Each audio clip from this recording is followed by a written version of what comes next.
Hola, soy Víctor Sáenz Barrón y estoy leyendo por aquí mi libro Nieblas de Perdición.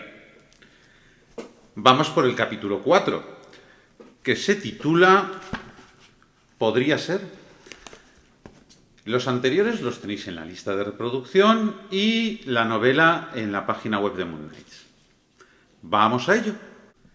Diego se dirigió a su dormitorio, murmurando entre dientes, y le propinó puñetazos al busto de maniquí que hacía las veces de perchero hasta que cayó al suelo de forma más ruidosa de lo esperado.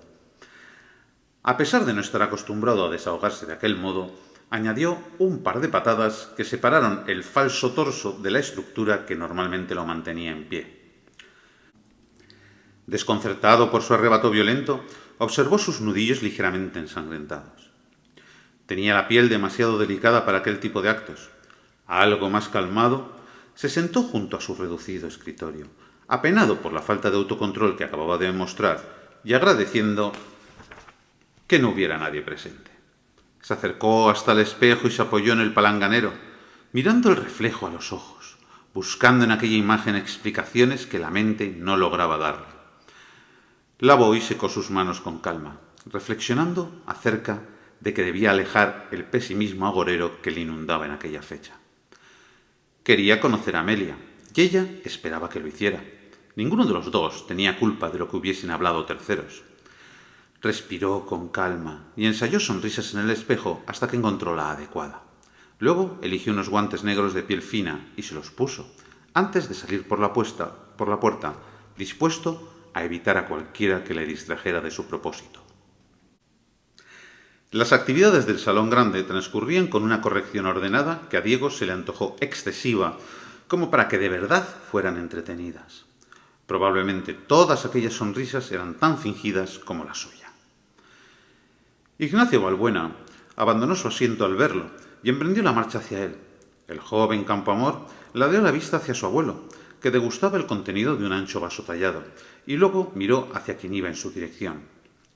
Elías, acostumbrado a los gestos de su nieto y con una complicidad creada durante infinidad de horas compartidas rodeados de libros, se alzó automáticamente e interceptó al invitado, que permitió que su faz expresase cierta frustración. Diego localizó a Amelia, entre quienes creía recordar eran primos suyos, al extremo opuesto de la estancia. Elsa, más cercana, y alzando la vista del juego de naipes en que participaba, le saludó con un gesto. Él temió que ella también se levantase, pero permaneció donde estaba. El veinteañero siguió hacia su objetivo. Al llegar a la mesa baja donde charlaba el trío, le pareció que el tema iba de algo llamado Ouija, al parecer mucho más apasionante que los dados que tiraban sobre el tapete. Diego sonrió a los presentes y luego se centró en Amelia, volviendo a captar el perfume que la rodeaba y sintiendo como todo alrededor de ella se volvía borroso, confiriéndole un protagonismo hipnotizador.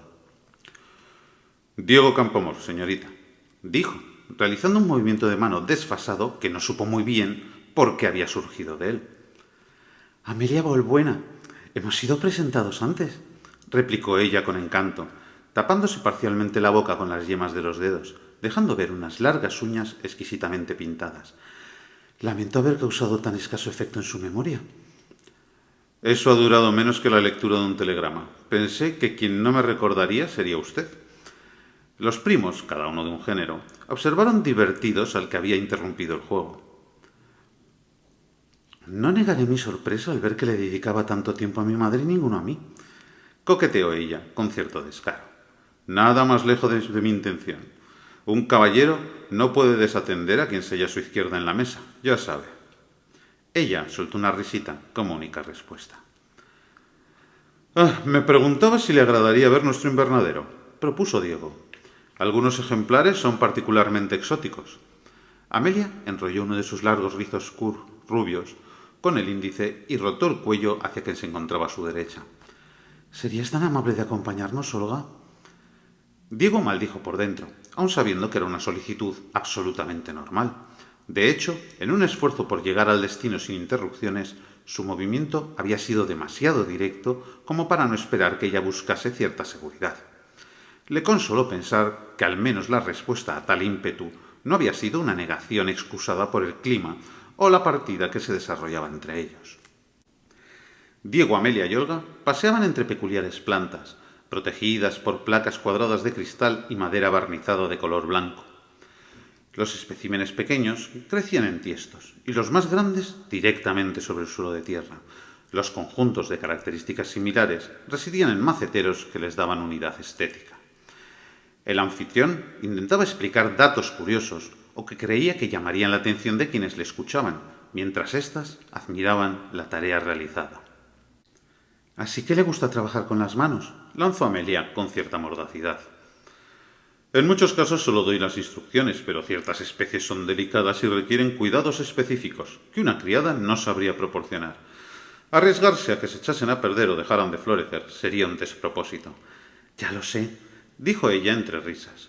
«Solo le tomaba el pelo». «No obstante, no suelo tocar el sustrato. Utilizo herramientas especializadas», siguió justificándose él. «La botánica es un conocimiento muy útil y el cultivo fuera del entorno nativo un arte refinado». La prima caminaba medio metro por detrás de ellas, sin abrir la boca. «Nunca se me hubiera ocurrido», replicó Amelia, con aire divertido, bajando la barbilla, a la vez que mirándola a los ojos, para que pareciese que la observaba desde mucho más abajo de lo que estaba, igual que una niña. «¿Y cómo dices que traen los ejemplares desde tan lejos? Requerirán grandes profesionales en los barcos, ¿no?»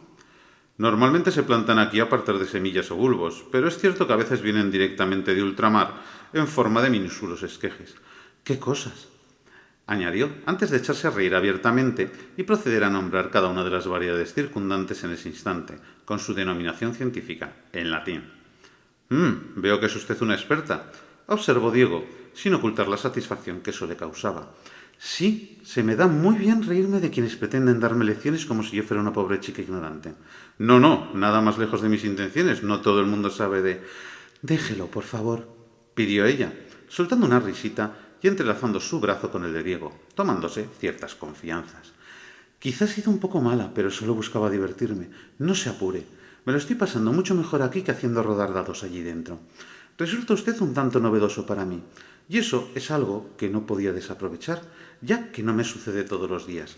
Además, es refrescante hallar a alguien con la misma pasión por la botánica». Ante el acercamiento de los que hablaban, Olga acortó distancia unos 50 centímetros. «Resulta usted sorprendente y, sin duda, también novedosa». «¿Le importa que dejemos el usteo y hablemos como si fuésemos personas normales que pasean entre plantas?» «Será un placer». Tras un agradable rato compartiendo técnicas y trucos, deteniéndose en ciertos especímenes infrecuentes que llamaron la atención de Amelia, continuaron su caminar por el jardín posterior, mencionando lo mucho que había cambiado el día. Unos minutos después, un fuerte viento se levantó, agitando sus prendas, revolviendo las melenas de ellas y arrancando de la cabeza del varón el sombrero que se había puesto al abandonar la casa. Diego quería recoger la prenda, que rodaba por el sendero adoquinado, pero no se atrevió a soltar a Amelia, cuya falda se había hinchado y solo la cubría gracias a las cintas semirrígidas internas que le daban forma. Parecía que la dama fuera a salir volando. Olga sujetaba la parte inferior de su vestido sin ayuda, avergonzada por no estar lográndolo con tanta efectividad como Amelia. Aguantó solo unos segundos antes de proponer que volviesen al salón. Una vez dentro, ellas pidieron ir al tocador para arreglarse. Diego les dio las indicaciones oportunas y se disculpó, argumentando que debía recuperar el sombrero robado por los elementos. El espigado acampamor no tardó en encontrar el fedora de repuesto enganchado entre las ramas de un seto menos compacto que los demás. El trayecto lo había manchado y dañado, pero no le importaba demasiado, ya que solo era el que dejaba en el perchero ubicado junto a la puerta trasera para no tener que subir a por los muchos que tenía en su cuarto. Lo extrajo, arañando parte de la tela con la vegetación, pensando que el servicio sabría cómo arreglarlo. El viento se detuvo de repente, en un instante, de forma tan inmediata que le resultó extraño. Al mirar en torno a su persona, vio que la oscuridad aumentaba a un ritmo acelerado y echó la vista al cielo. Las grises nubes se habían tornado casi negras y le cayó una gota fría y gruesa.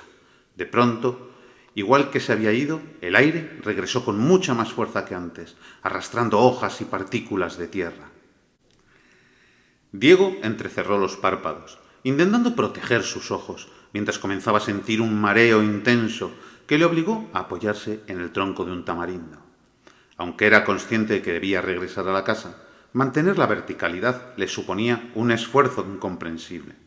Salir a por el sombrero, en lugar de indicarle a cualquier criado que lo hiciera cuando el clima mejorara, le pareció entonces un absurdo error. Una densa niebla negruzca surgió de los límites de la finca y el borde más cercano del laberinto, avanzando con una rapidez antinatural. Se acordó de la que había visto antes de comer y creyó encontrarse ante el mismo fenómeno por segunda vez en su vida. La fuente decorativa que coronaba el centro de esa zona empezó a soltar un ascendente bruma azabache. Del firme marrón claro brotaron nebulosos zarcillos ondulados. Aquello no era en absoluto normal. Dispuesto a ponerse a cobijo, Diego se giró como pudo para dirigirse hacia la casa, pero ésta había cambiado. Los muros mostraban una tonalidad apagada y la pintura se hallaba desconchada en innumerables partes de su superficie. La piedra se veía sucia y la madera agrietada. A lo lejos se escuchó un trueno, seguido más cerca de los ladridos del perro y el relinchar de los caballos. La tenebrosa sustancia etérea conquistaba el lugar a gran velocidad, lanzando cúmulos bulbosos de irregular formación y siluetas cambiantes e invasoras. Diego supo que no llegaría al edificio antes de que aquello lo alcanzase. De normal le gustaba la niebla, pero lo que tenía delante no se comportaba como tal ni daba la impresión de serlo, a pesar de las semejanzas. Recordó las extrañas evocaciones mentales sufridas por la mañana y no quiso pasar de nuevo por eso. La humedad que llenaba el aire le daba repelús. La mera idea de verse inmerso en aquellas masas tétricas le hizo emprender la carrera hacia el invernadero, que se encontraba más cerca que la increíblemente enmohecida puerta de la vivienda, carente del barniz que la recubría al salir por ella. Al poner la mano en el pomo, notó algo en su nuca que le hizo rotar el cuello. Arriba, en lo más alto de la torrecita con tejado a 4 aguas, entre borrosidades que pronto la devorarían, asomados a una diminuta ventana circular, había 2 ojos reflectantes ámbar. Su cerebro quería asumir que se trataba de algún gato intruso, pero él conocía la altura de esa abertura respecto al suelo, y, mucho más escalofriante, las normas de la perspectiva dictaban que el felino en cuestión tendría que ser enorme, superando con creces el tamaño humano. Abrumado por la sensación de que le miraba directamente a él, abrió sin mayor demora y cerró en cuanto hubo cruzado, pasando un cerrojo chirriante que no creía que nunca hubiera sido usado antes. La vaporosa nada que ocultaba el distorsionado lienzo de la realidad formaba siluetas extrañas por todas partes. Allá donde miraba surgía algo similar a un rostro agresivo o a una extremidad retorcida, seguidos por efectos animales que se transformaban rápidamente en intrincados signos cuasi geométricos. Sin reflexionar mucho, dominado por un pánico irracional, se apresuró a cerrar todos los respiraderos y asegurar el acceso del lado contrario. Inseguro, mareado y acusando un incipiente dolor de cabeza, agarró fuertemente la vara de metal con gancho que acababa de utilizar para devolver a su sitio las ventanitas más altas del lugar y la apretó contra su pecho, concibiéndola como una protección necesaria. El exterior era ya indiscernible, otorgando la rara sensación de hallarse en medio de la nada, una que había devorado el mundo. Aislado de todo lo demás, Diego empezó a creer que había sufrido un ataque de locura, digno de no ser transmitido a nadie, de esos que se debían reservar para uno mismo por miedo a que lo internasen en alguna institución. La transparente construcción, no siendo estanca del todo, permitía que pasase una reducida cantidad de aquella supuesta niebla, si es que se le podía llamar así, entre las ranuras de los cristales abatibles cubiertos aleatoriamente por diminutas gotitas líquidas. Diego se escondió bajo la alargada mesa central, manchándose de tierra el traje que llevaba, notando que la protección de la fina capa de metal le concedía cierto alivio. El tiempo y el espacio parecían estar a punto de desvanecerse cuando una potente ráfaga de viento lo sacó de sus atormentadas ensoñaciones, formadas por imágenes ajenas y desagradables que le hubieran resultado difíciles de describir en caso de tener que intentarlo. A esa le siguieron muchas más, haciendo temblar las superficies vítreas, produciendo una retahíla de sonidos que insinuaban una futura ruptura que quebrase la integridad estructural e hiciese caer infinidad de fragmentos.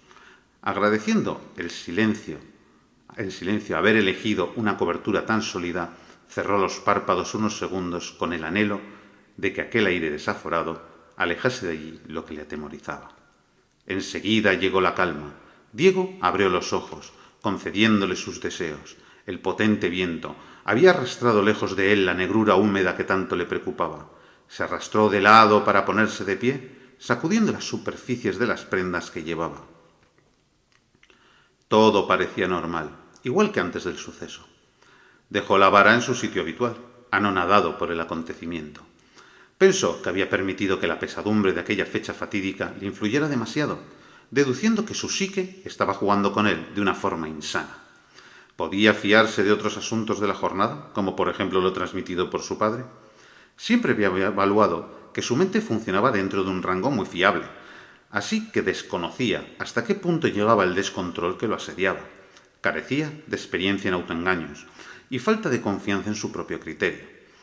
Lo que tenía claro era que las cosas no podían haber sucedido del modo en que él las había percibido. Con la ropa manchada, el pelo alborotado, un tanto intranquilo y sin noción de dónde había quedado el sombrero de repuesto, Diego se decantó por la puerta de servicio cercana a las cuadras. Dar explicaciones no se encontraba entre sus gustos personales, menos aún si no las tenía ni para sí. Abatido, tomó el estrecho pasillo con intención de ir a su habitación, cuando escuchó algo que le llamó la atención en la cocina. La voz de Elsa se turnaba con la de Mauro.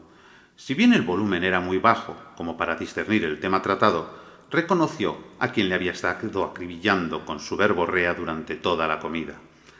¿Qué podía hacer aquella mujer allí dentro? Abrió un poco, lo justo para echar un vistazo.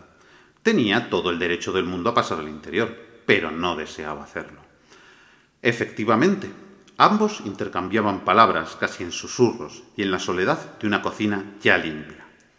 La idea de que ella estaba felicitándole por las delicias servidas se esfumó al ver la expresión de angustia que mostraba él y la prepotencia autoritaria de ella. Aparte de que, en dicho caso, lo normal habría sido que el profesional fuera convocado al salón en lugar del movimiento inverso. Aunque Diego se planteó intervenir, cerró en silencio y emprendió el camino hacia su dormitorio.